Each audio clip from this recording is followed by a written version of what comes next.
سید بحر العلوم ان کے استقبال کے لیے جاتے تھے۔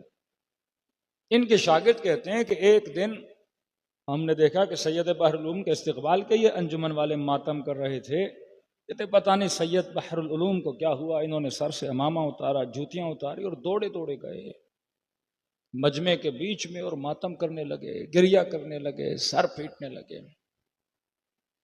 محسوس ہوا کہ سید بحر العلوم کی آج کیفیت الگ ہے، کبھی اس حال میں ہم نے سید کو نہیں دیکھا۔ کہتے واپس آ گئے، گھر آ گئے۔ اگلے دن یہ شاگرد کہتا ہے کہ میں نے سید بحر العلوم سے پوچھا کہ سید کیا ہوا تھا آج؟ کہ بحر العلوم کی آنکھوں میں آنسو آ گئے کہ آج جب یہ نوجوان ماتم کر رہے تھے ان کے بیچ میں نے امام زمانہ کو ماتم کرتے ہوئے دیکھا،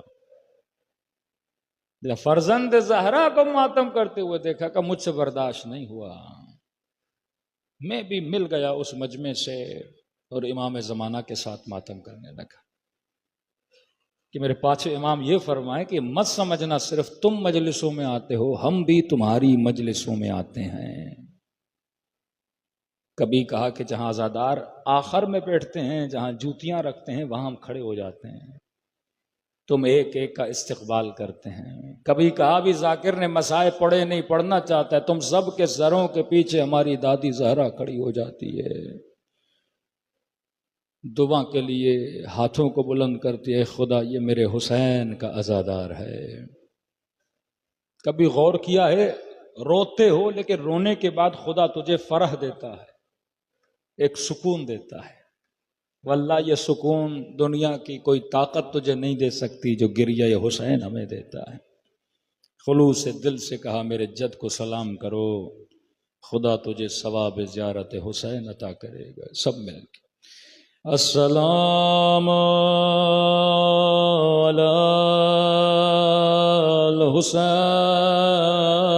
الحسین وعلی علی ابن الحسین وعلی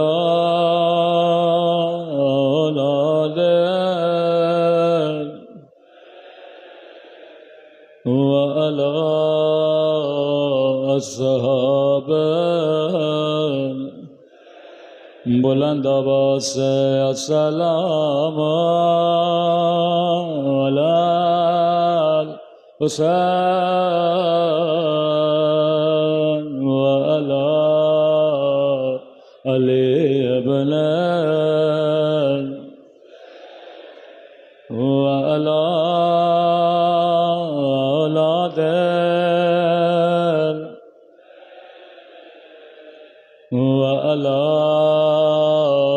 اصحاب۔ میرا سلام ہو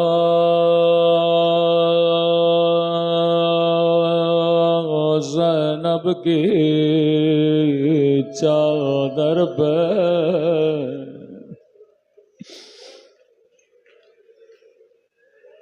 یہاں غیرت مند لوگ بیٹھے ہیں،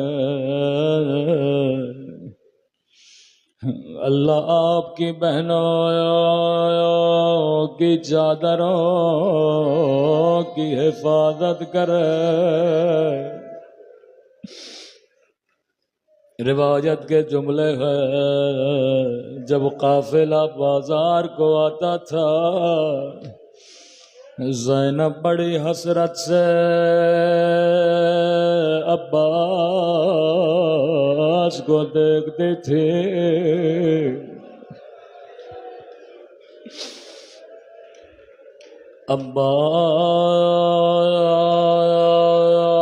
عباس تجھے میری چادر پہ بڑا ناز تھا۔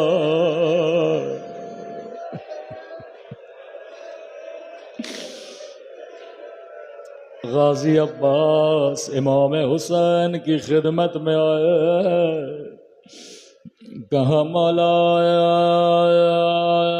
مجھ سے سکینہ کی پیاس دیکھی نہیں جاتی،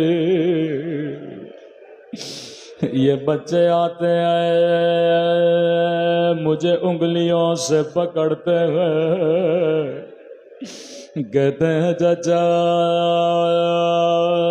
تھوڑا پانی لا دو، مولا میرے سینے میں بڑی گھٹن، مجھے اجازت دے میں سکینہ کے لیے پانی لاؤں۔ فرمایا عباس تو میرے لشکر کا سپہ سالار ہے، ادب سے سر جھکا، کہنے لگے مولا اب کوئی لشکر باقی نہ رہا، مولا کس چیز کا سپہ سالار ہو، میری غیرت برداشت نہیں کرتی کہ سکینہ پیاسی ہو اور عباس کچھ نہ کر سکے۔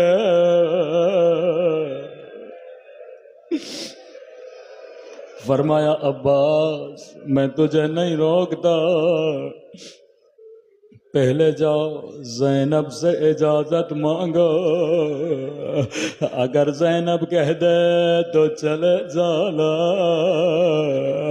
بڑے ادب سے خیمے کے در پہ کھڑے ہوئے، کہنے لگے آقا زادے اجازت ہے۔ بی بی زینب نے اجازت دی، زانوے ادب لگا کے بیٹھے۔ بی بی نے کہا عباس میں سمجھ گئے کیوں آئے ہو، میں زینب تجھے نہیں روکتی لیکن میری کچھ باتیں سنتا جا۔ جی میری آقا زادی، عباس بابا علی کا زمانہ تھا، میرا قافلہ شہر کے باہر آیا تھا، حسن نے کہا بابا کیا شہر میں داخل ہوں؟ علی نے کہا حسن ابھی نہیں، بازار بند ہونے دو، لوگوں کو گھروں میں جانے دو،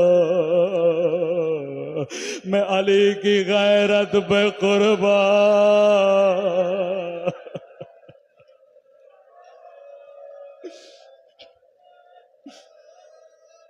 عباس رات ہو گئی، خود بابا علی میرے استقبال کے لیے آئے، میری اونٹنی کی مہار کو تھاما، یہاں اونٹنی نے چلنا شروع کیا۔ بابا نے کہا زینب بیٹا ذرا اماری کا پردہ ہٹانا، میں نے پردہ ہٹایا، کہا زینب غور سے دیکھو یہ کوفیوں کے گھر ہے۔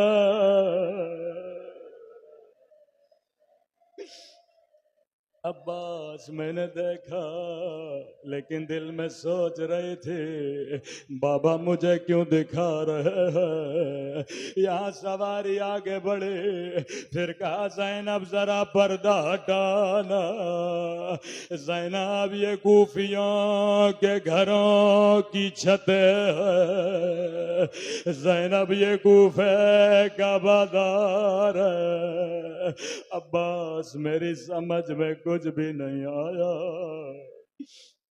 یہاں سواری اور آگے بڑھی، پھر بابا نے کہا زینب ذرا پردہ ہٹانا، کہا زینب غور سے دیکھو یہ کوفے کا چوک ہے۔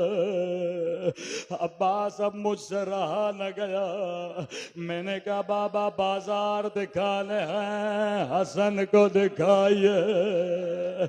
چوک دکھانے ہیں حسین کو دکھائیے، بابا بیٹیاں اور بازار۔